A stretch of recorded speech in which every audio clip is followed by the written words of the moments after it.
1 Reis 19, do 1 ao 18. 1 Reis 19, do 1 ao 18. Nós vamos lendo paulatinamente, à medida que eu avançar na palavra. Amados, meu tema para essa noite, e interessante que eu iria pregar isso domingo à noite passada, quando não imaginava a decisão que eu tomaria, mas o Senhor me guiou para pregar hoje à noite, e tem tudo a ver com a minha situação. Meu tema para hoje à noite é: quando estamos na caverna. Quando estamos na caverna. Será que há alguém na caverna nesse exato momento da sua vida, da sua caminhada? Será que tem alguém preso, enclausurado numa gruta profunda? Você vai saber disso ao longo da nossa palavra. Eu já tive a oportunidade, na minha vida, de visitar duas grandes cavernas. A primeira, em Beirute, capital do Líbano, país do Oriente Médio, e a segunda caverna na Chapada Diamantina, aqui na Bahia. E nessas duas experiências eu pude constatar o óbvio. Caverna é lugar de trevas. Animais estranhos que só se encontram nesse tipo de habitat. É lugar de umidade, lugar de isolamento. É um lugar que amedronta, é um lugar que assusta. E a caverna, ela não é apenas um espaço físico, um lugar concreto, visível. Há cavernas que são metafóricas, figurativas, cavernas da alma, situações angustiantes que nos aprisionam o espírito e entristecem nosso coração. Na Bíblia nós temos vários exemplos de personagens que tiveram que enfrentar a sua caverna particular. Por exemplo, Abraão, quando recebe de Deus a ordem de oferecer o seu único filho, Isaque, o filho da promessa, em sacrifício como holocausto. Imaginem o quão aterrorizado ficou, o quão desolado se tornou o coração de Abraão diante desse mandado de Deus. Poderíamos falar também de Moisés, que depois de guiar com tantas agruras e dificuldades o povo de Israel ao longo de 40 anos no deserto para adentrar a terra prometida, Deus o leva a um alto monte e mostra tudo aquilo que o povo de Israel haveria de conquistar, mas Deus lhe diz: você contudo não entrará lá. Imaginem a tristeza de Moisés. Ele ainda reluta com Deus e Deus diz: basta, não me fale mais sobre isso. Outro exemplo é Davi, que literalmente entrou na caverna de Adulão, fugindo do impiedoso e louco rei Saul. E Davi entrou naquele lugar de trevas, rodeado por um grupo maluco, um grupo que era de doidos varridos, de homens que não tinham onde caírem mortos, os mais párias e desprezíveis da sociedade. E por último, o exemplo que eu quero citar, Elias. Após uma experiência tremenda com a glória de Deus, onde 850 profetas, 400 de Baal e 450 de Aserá, divindades cananitas que eram da região habitada por Israel, após derrotar 850 homens pela ameaça de uma mulher, Elias sente-se apavorado e literalmente se esconde numa caverna. Eu quero então, a partir de agora, observar com vocês em particular o caso de Elias.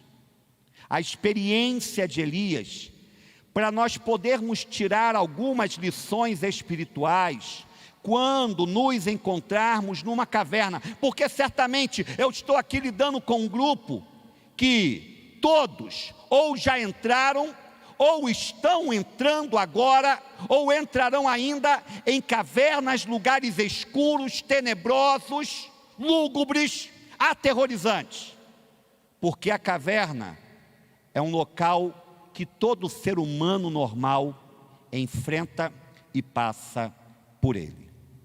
Então meu tema, quando estamos na caverna. E à luz do texto, 1 Reis 19, do 1 ao 18, eu quero dizer uma primeira verdade para vocês, uma primeira lição espiritual. As cavernas podem surgir depois de momentos de grande euforia. As cavernas podem surgir depois de momentos de grande euforia. Vamos lá, versos 1 ao 5, parte A. 1 Reis 19, do 1 ao 5, parte A. Deixa eu abrir aqui e ler na minha própria versão, porque eu não consigo mais enxergar o que está ali na televisão. 1 Reis 19, do 1 ao 5, parte A. Ora, Acabe era o rei de Israel, que foi confrontado pelo profeta Elias. Acabe contou a Jezabel tudo o que Elias tinha feito, e como havia matado todos aqueles profetas à espada. Por isso Jezabel mandou um mensageiro a Elias para dizer-lhe: que os deuses me castiguem com todo rigor, se amanhã nesta hora eu não fizer com a sua vida o que você fez com a deles. Elias teve medo e fugiu para salvar a vida. Em Berseba de Judá, ele deixou seu servo e entrou no deserto, caminhando um dia. Chegou a um pé de giesta, sentou-se debaixo dele e orou, pedindo a morte. Já tive o bastante, Senhor, tira minha vida, não sou melhor do que os meus antepassados. Depois se deitou debaixo da árvore e dormiu. Ainda no deserto, no início de sua fuga, começa a experiência de caverna de Elias. Não a caverna literal, mas a caverna existencial da alma.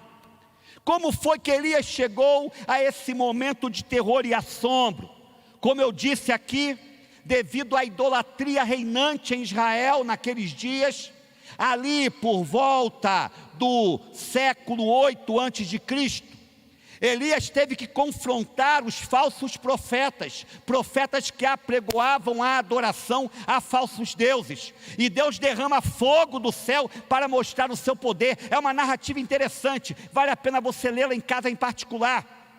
E todo o povo se levanta contra aqueles homens idólatras e adúlteros religiosamente, matando-os, 850 falsos profetas mortos ao fio da espada. E sem querer ser sexista, mas sabendo que eu sei que eu vou ser, eu não posso deixar de enfatizar isso. 850 homens não amedrontaram o homem de Deus, mas a ameaça de uma única mulher o deixou com o rabo entre as pernas. Ele se desesperou, ele se angustiou, e foi do céu ao inferno em questão de horas. Quem é que já não teve essa experiência aqui? Glória que parecia ser eterna no momento, e quando você piscou os olhos, você se deparou com um terrível deserto, ou um lugar de trevas, que envolveu você de uma tal maneira, que a glória passada, experimentada, momentos antes, parece não ter existido em sua vida. Essa é a nossa existência. Somos frágeis, pequeninos, sujeitos a quedas, às intempéries. Estamos sempre nessa vida andando numa corda bamba. Não podemos vangloriar-nos por nenhuma conquista, como se fosse ela definitiva. Quando começou a pandemia, que fechamos as portas desta igreja, no dia 22 de março oficialmente, aquilo que parecia ser um momento de grande incerteza, de dúvida, de inquietação de alma, tornou-se em um momento de oportunidade para a igreja. Socialmente nos reerguemos no trabalho de assistência, de ajuda às faixas carentes da nossa população. Ajuntamos-nos com várias pessoas, com vários outros grupos também, para abençoarmos outras vidas. A igreja esmerou-se na produção dos cultos virtuais, melhorando a sua aparelhagem. Uma equipe foi fechada e Deus continuou a nos abençoar. Tivemos batismos e mais batismos no meio da pandemia. Deus continuou fazendo a igreja crescer, embora o povo estivesse disperso, embora o povo estivesse distante. Havia uma unidade espiritual, as pessoas preocupadas com a boa caminhada da igreja, e meu coração estava feliz, meu coração estava alegre com tudo que Deus estava fazendo. Eu ouvia pastores se queixando e reclamando da queda abrupta das finanças em suas congregações, e eu olhava para o céu e dizia: glória ao teu nome, Senhor. Estamos produzindo agora, abençoando o teu reino muito mais do que antes, em situações normais, porque tu tens sido fiel para com a Igreja Batista Memorial. E no auge desse momento de bonança, de bênção, mesmo naquele caos prevalecente, lá pelo mês de agosto, eu comecei a fraquejar. Já não estava mais sentindo prazer em vir à igreja, estava me sentindo enfadado, enfatuado, já não tinha mais prazer em preparar as minhas mensagens, comecei a entrar num piloto automático, vendo tudo como uma grande formalidade, uma obrigação técnica, e meu coração começou a fraquejar, e desesperadamente corri para a liderança e falei: eu tenho 12 dias de férias que eu preciso tirar. 12 dias que estão aí na casa, eu preciso tirar esses 12 dias. Achei que aqueles 12 dias seriam bastante, mas não foram. Quando voltei deles, os problemas surgiram, se intensificaram, e vocês já conhecem boa parte da história, não vou ficar aqui remoendo mais nada. A grande verdade é que após grandes vitórias, após estarmos no cume da montanha, a caverna pode ser o local onde entramos em seguida. Não se vanglorie das suas conquistas, não descanse nas suas vitórias, porque todos nós estamos sujeitos às mudanças repentinas de estação. Segunda verdade: apesar de tudo, a caverna é uma experiência de fortalecimento, por incrível que pareça. Apesar de tudo, a caverna é uma experiência de fortalecimento. Vamos lá, 1 Reis 19, 5b até 9a. 5b até 9a. Olha o que diz: de repente, um anjo tocou nele e disse: levante-se e coma. Elias olhou ao redor e ali, junto à sua cabeça, havia um pão assado sobre brasas quentes e um jarro de água. Ele comeu, bebeu e deitou-se de novo. O anjo do Senhor voltou, tocou nele e disse: levante-se e coma, pois a sua viagem será muito longa. Então ele se levantou, comeu e bebeu, fortalecido com aquela comida, viajou 40 dias e 40 noites, até chegar a Horebe, o monte de Deus. Ali entrou numa caverna literal, física, e passou a noite. Deus alimentou Elias em meio à sua caverna de alma, para que ele pudesse continuar a sua jornada. E por incrível que pareça, por mais que nós não consigamos entender, porque Deus é um Deus de aparentes contradições, Deus é um Deus de paradoxos. Nós somos muito mais robustecidos, muito mais corroborados, muito mais fortalecidos em meio às cavernas do que nas situações normais de bênção do nosso dia a dia. Nenhuma experiência nessa vida é perdida para quem confia em Jesus. Você precisa crer nisso. Aprendamos a depender do sustento de Deus em meio às cavernas. Eu já entrei por algumas cavernas em minha caminhada ministerial e aqui também entre os irmãos. E como Deus me supriu, e como Deus me abasteceu, e como Deus me fortaleceu emocional, espiritual e fisicamente. Nesses últimos dias, irmãos, eu quero confessar para vocês, muito obrigado, muito obrigado, muito obrigado. Como tenho me sentido amado, compreendido, querido pelos amigos e pelas minhas ovelhas nesses dias difíceis. Ontem tive a oportunidade de celebrar um casamento de uma família que me recebeu, que me acolheu, quando aqui cheguei há 25 anos. A família de Crente e Elisamar, ambos membros da primeira igreja. E pude ali fazer o casamento de Guilherme, o seu primogênito, com Mayra, uma moça de Nanuque. E eu confesso a vocês que quando eu acordei, no sábado cedo, sabendo que teria que ir para lá logo depois do almoço, porque o casamento foi 3 horas da tarde, eu pensei assim comigo, puxa vida, cara, para que eu fui marcar esse negócio? Para quê? Eu não estou legal, não estou bem, eu queria ficar aqui na minha, deitadinho aqui, sem fazer nada, puxa vida. Mas compromisso é compromisso, e eu fui. E como a minha alma foi alimentada por tantas pessoas queridas e amadas que lá estavam e faziam questão de demonstrar o seu carinho pela minha pessoa. Como aquilo me deu um upgrade, como aquilo levantou-me da minha depressão de alma. E eu pedi perdão a Deus por ter pensado até em desmarcar aquele compromisso. Porque aquela experiência, pelas pessoas que estavam ali enviadas pelo Senhor, foi para mim uma experiência revigorante.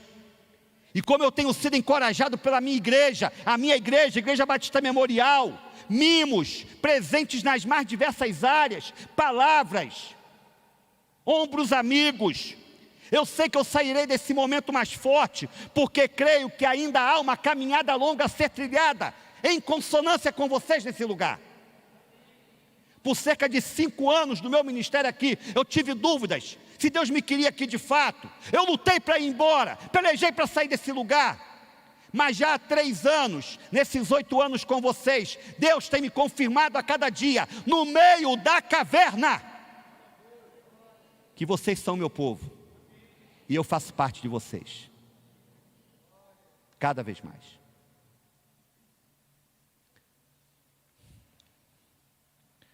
Terceira experiência, ou terceira lição. Precisamos aceitar que a caverna é um local de passagem e não de permanência. Amém, igreja?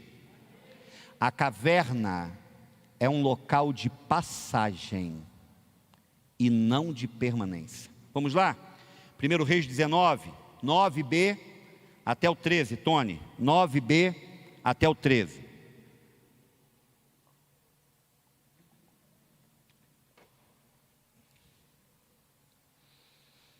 E a palavra do Senhor veio a ele. Olha a pergunta de Deus. O que você está fazendo aqui, Elias? O que você está fazendo aqui, Elias? Ele respondeu: tenho sido muito zeloso pelo Senhor, o Deus dos exércitos. Os israelitas rejeitaram a tua aliança, quebraram os teus altares e mataram os teus profetas à espada. Sou o único que sobrou e agora também estão procurando matar-me. o Senhor lhe disse: saia e fique no monte, na presença do Senhor, pois o Senhor vai passar. Então veio um vento fortíssimo, que separou os montes e esmigalhou as rochas diante do Senhor, mas o Senhor não estava no vento. Depois do vento houve um terremoto, mas o Senhor não estava no terremoto. Depois do terremoto houve um fogo, mas o Senhor não estava nele. E depois do fogo houve um murmúrio de uma brisa suave. Quando Elias ouviu, puxou a capa para cobrir o rosto, saiu e ficou à entrada da caverna. E uma voz lhe perguntou: o que você está fazendo aqui, Elias? A pergunta de Deus era, na verdade, uma inquirição, um confronto em relação a Elias. Com essa pergunta, Deus está dizendo para o profeta: seu lugar não é aqui, meu filho. Esse lugar não foi feito para você, e você não foi levantado por mim para habitar nessa caverna. Precisamos compreender que a caverna não é o lugar de morada definitiva de nenhum filho de Deus, de nenhuma filha de Deus. Poderemos passar por ela certamente, mas permanecer, fixar estacas dentro da caverna, jamais. Salmo 16:11, o que diz lá? Salmo 16:11, na presença do Senhor há plenitude de quê, irmãos? De quê? Pode falar aí bem alto. Alegria. Na presença do Senhor há plenitude de alegria. Alegria não combina com escuridão. Alegria não combina com lugar sombrio. E como é que Deus nos tira da caverna? Como? Com o seu toque de misericórdia, com o seu toque gracioso em nossa vida. Repare, Elias primeiramente, quando chega à porta da caverna, à entrada da caverna, ele se depara com um vendaval, um redemoinho, que destroçou os penhascos, mas o texto diz que Deus não estava ali. Há então um terremoto que abala as estruturas daquele lugar em que Elias estava. E o texto continua dizendo que Deus não estava ali. Cai fogo do céu, próximo a onde Elias estava. E o texto enfatiza que Deus não estava ali. Até que vem uma brisa suave, como no entardecer aqui de Teixeira. E ela tocou o rosto de Elias. E ali ele ouviu aquela voz carinhosa, como um pai que se dirige amorosamente para o seu filho. O que você está fazendo aqui, Elias? Isso acalentou o coração do profeta. Deus estava naquela brisa suave. Isso é graça, queridos e queridas. Nós precisamos confiar desesperadamente, com todas as forças de nossa alma, por mais que as circunstâncias pareçam indicar o contrário. Precisamos crer que Deus está conosco, e mais do que nós mesmos, Ele quer nos tirar da caverna em que nós nos encontramos. Mais do que você deseja sair da sua caverna, Deus quer tirá-lo dela. Neste exato momento, o Senhor está falando conosco, e falando com você, e lhe perguntando: o que você está fazendo nesse lugar tenebroso, nesse lugar escuro, nesse lugar sombrio? Saia em nome de Jesus, porque esse lugar não é para você, filho querido, filho amado.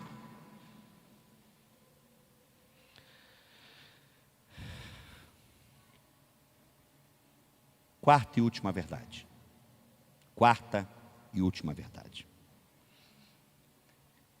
Eu descobri aqui umas 7 verdades nesse texto, mas encurtei, senão a gente não aguenta.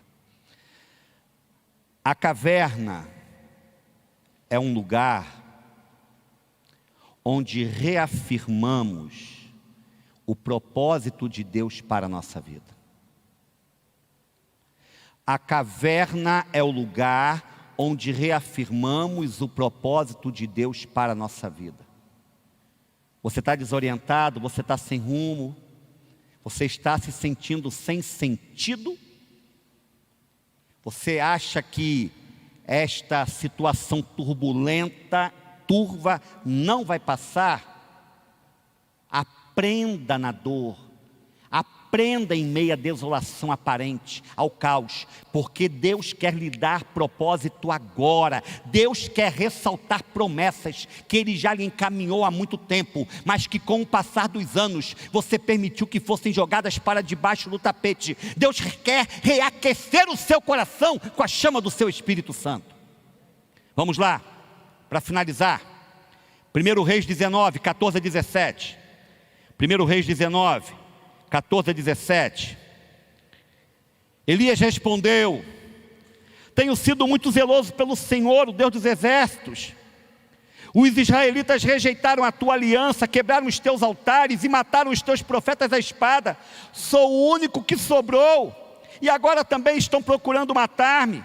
O Senhor lhe disse: volte pelo caminho por onde veio e vá para o deserto de Damasco. Chegando lá, unja Azael como rei da Síria, unja também Jeú, filho de Ninzi, como rei de Israel, e unja Eliseu, filho de Safate, de Abel-Meolá, para suceder a você como profeta. Jeú matará todo aquele que escapar da espada de Azael, e Eliseu matará todo aquele que escapar da espada de Jeú. Observe, estou terminando aqui. Ao se permitir ouvir a voz de Deus no interior da caverna, ao se permitir ter a sua audição espiritual tratada pelo Senhor, Elias recebeu propósitos renovadores de Deus para a sua vida. Ungir Azael como rei da Síria, ungir Jeú como rei de Israel e Eliseu como profeta que lhe sucederia em seu ministério. O que é que isso me ensina? O que é que isso ensina a você? A caverna não é o fim de tudo, mas pode ser o começo de experiências grandiosas com Deus, onde você vai passar a ser usado poderosamente por Ele.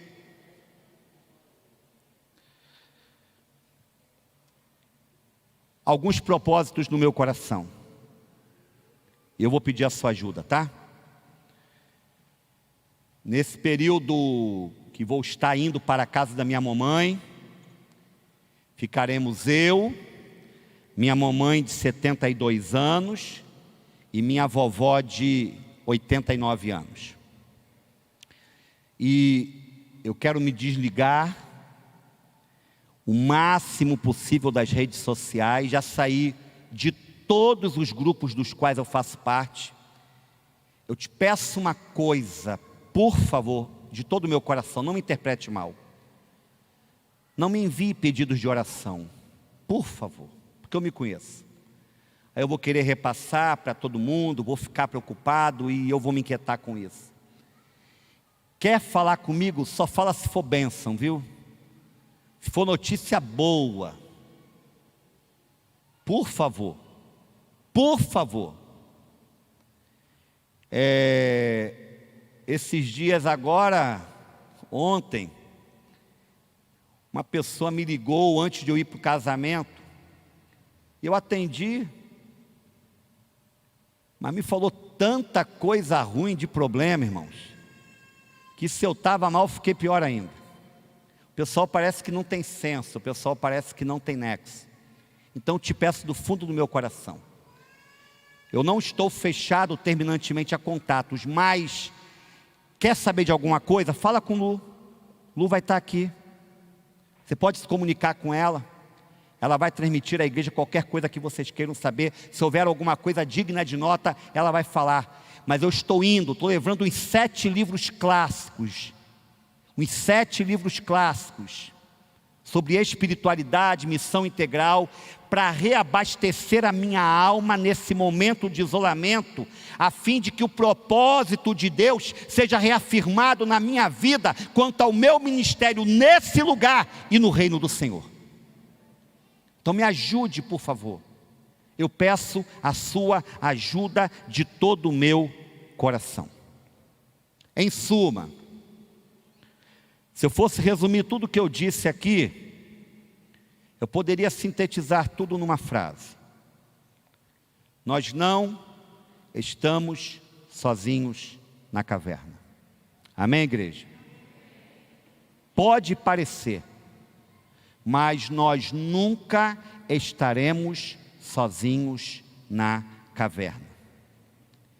Elias descobriu que havia um grande grupo lutando com ele a causa do Senhor, e isso renovou a sua fé. Vamos lá, Tony? Eu falei que era o último, mas o último é agora. 1 Reis 19, 18, só o verso 18. No entanto, disse o Senhor, ele falou que estava sozinho, né, como único profeta, né? Olha o que Deus fala com ele. No entanto, fiz sobrar 7.000 em Israel, todos aqueles cujos joelhos não se inclinaram diante de Baal, e todos aqueles cujas bocas não o beijaram. Glória a Deus. O povo de Deus estará vivo sempre, coeso e fechado e unido. O que é que isso nos mostra? Vamos continuar a orar uns pelos outros, irmãos. Não é só pelo pastor Júlio, não. É orar uns pelos outros. Vamos tomar conta uns dos outros. Quem está sumido, quem está desaparecido, quem está numa caverna, quem está num deserto, vamos ao encontro. Uma mensagem, uma visita, uma manifestação de afeto e carinho.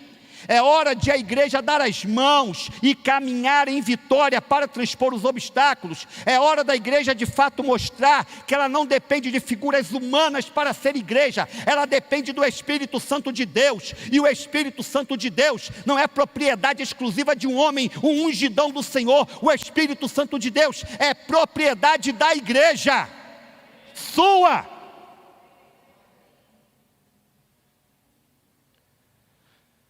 Muita coisa boa vai acontecer, irmãos. Você sabia que nós temos uma oferta de 100 mil reais já doada para forrarmos a igreja? Sabia disso? 100 mil reais. Iríamos começar a mexer com isso agora, porque olha, o calor está chegando de novo aí. Eu estou aqui suando em bicas. E não é questão de elitização, não. Não é questão de charminho, não é questão de prestígio, é uma necessidade. Primeiro, para a parte técnica, a nossa sonorização vai ser outra com forro de gesso cartonado. E segundo, o ar-condicionado. Ninguém aguenta esse calor, porque hoje estamos em grupo reduzido, mas quando essa igreja está cheia, que você muito bem sabe como é insuportável a presença aqui dentro. Insuportável. Então existem coisas que já passaram da fase do luxo. Nós estamos com isso aí. Íamos começar agora em dezembro, essa campanha desafiadora, mesmo no meio da pandemia.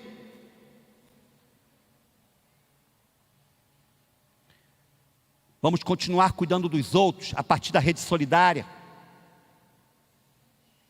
Agora que os desdobramentos econômicos dessa pandemia vão se mostrar ainda mais graves com o fim dos benefícios emergenciais. Temos que estar juntos e unidos como igreja. Eu quero chegar aqui, irmãos, em janeiro ou fevereiro, não sei. E quero saber, olha o que eu vou dizer aqui. Pode parecer que eu estou dando um tiro no pé, mas não, eu sei do que eu estou falando. Eu quero saber que esta igreja não sentiu falta do pastor Júlio, no sentido das coisas que aconteceram, porque ela dependeu apenas do Espírito Santo de Deus. Vamos caminhar, irmãos, vamos caminhar, tá? É muito importante você chegar junto à sua presença, é muito importante você se manifestar como igreja do Senhor Jesus, como igreja do Senhor Jesus.